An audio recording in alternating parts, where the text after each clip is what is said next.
मां गंगई मंदिर शिखर कलश स्थापना एवं हनुमत प्राण प्रतिष्ठा महोत्सव जारी। जी हाँ, ये बड़ी खबर आपको बता रही हैं। गंडई में आस्था और उत्साह का अनूठा संगम देखने को मिला, जहां पौराणिक मां गंगई मंदिर में शिखर कलश स्थापना और हनुमत प्राण प्रतिष्ठा महोत्सव धूमधाम से मनाया जा रहा है।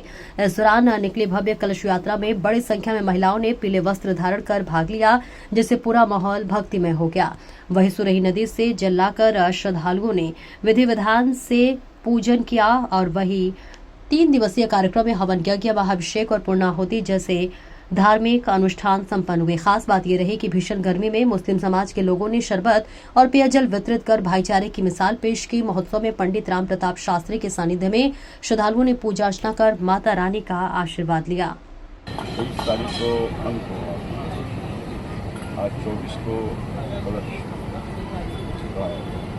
इसके बारे जी, इसमें जिस प्रकार से हमारे शरीर में, हमारे सनातन धर्म में 16 संस्कारों से युक्त हम सबको कहा गया, उसी प्रकार जब हमारे जीवन में संस्कारों की आवश्यकता होती है, उसी प्रकार जब हम नूतन मूर्ति की प्राण प्रतिष्ठा करते हैं तब उसमें भी संस्कार किए जाते हैं। उसमें देवत्व का प्रवेश किया जाता है। उसके लिए 10 संस्कार उनके होते हैं। मूर्तियों को जल से, अन्न से, पुष्प से, फल से अधिवासित किया जाता है, जिसके विविध फल हैं। जीवन में शांति, सुख, समृद्धि आदि की कामना से नूतन मूर्ति में संस्कार होते हैं। और आज प्रातःकालीन सत्र से 181 दुर्लभ जड़ी बूटियों से और भारत भर के अनेक तीर्थों के जल और मिट्टी से यहाँ विधिवत माँ भगवती गंगई का महाअभिषेक हुआ और सैकड़ों लोगों ने हाथ से हाथ मिला करके वो मंगल कलशों के द्वारा यहाँ नूतन कलश का, हनुमान जी का और माँ गंगई का दिव्य अभिषेक किया, जिससे मंदिर निर्माण में या कोई भी कलश निर्माण में ज्ञात जो त्रुटियां हुई रहती हैं, वो सारे त्रुटियों का शमन हो जाता है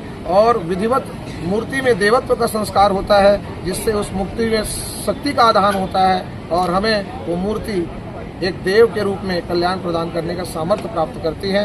इसलिए हमारे मनुष्यों के लिए, हमारे वेदों की परंपरा में ये बहुत बड़ा सौभाग्य हमें दिया गया कि हम ऐसे दुर्लभ कार्यों को जीवन में कर पाते हैं।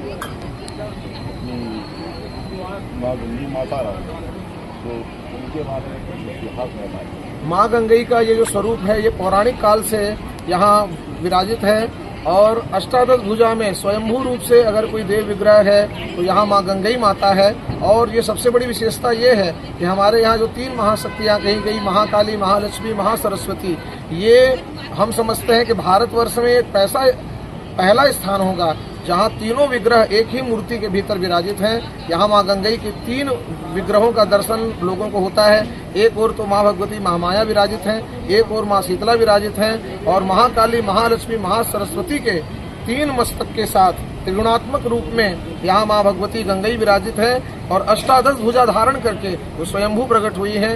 इसलिए बड़ा अद्भुत महत्व माँ गंगई के इस प्राचीन मूर्ति का यहाँ पर। एक चीज राजा साहब ने बताया, ये राज परिवार जब उत्तर दिशा में रहता था जी, तो माता रानी का जो मुख जी वो उत्तर दिशा जी, और उसके बाद जब वो बदलिया जी परिवार चला गया तो आपका मुख दक्षिण हो गया, पश्चिम की जी। इसका कैसे मतलब ऐसा है कि माँ जो वंश परंपरा से उनकी सेवा करते हैं, उनके ऊपर उनकी विशेष कृपा दृष्टि होती है। माँ गंगई ने भक्तों के ऊपर और राज परिवार के ऊपर संयुक्त रूप से यहाँ कृपा की। राज परिवार ने यहाँ से उनको ले जाने का प्रयास किया और माँ ने कहा, मैं भक्तों के मध्य से किसी के भीतर, किसी आवरण के स्थान में मैं नहीं रहूंगी, मैं स्वतंत्र यहाँ विराजूंगी। बस अगर मैं आपकी उपासना से, वंश परंपरा की सेवा से प्रसन्न हूँ तो मैं आपकी ओर अपना मुख कर लेती हूँ। ये वो माँ में सामर्थ्य है कि वो हर अकारण चीज को भी कारण के रूप में परिवर्तित कर दे, असंभव को भी संभव कर दे। जी, जमींदार परिवार की कुल देवी कहलाती है। तो जमींदार परिवार की अपूर्व निष्ठा माँ भगवती गंगई के चरणों में।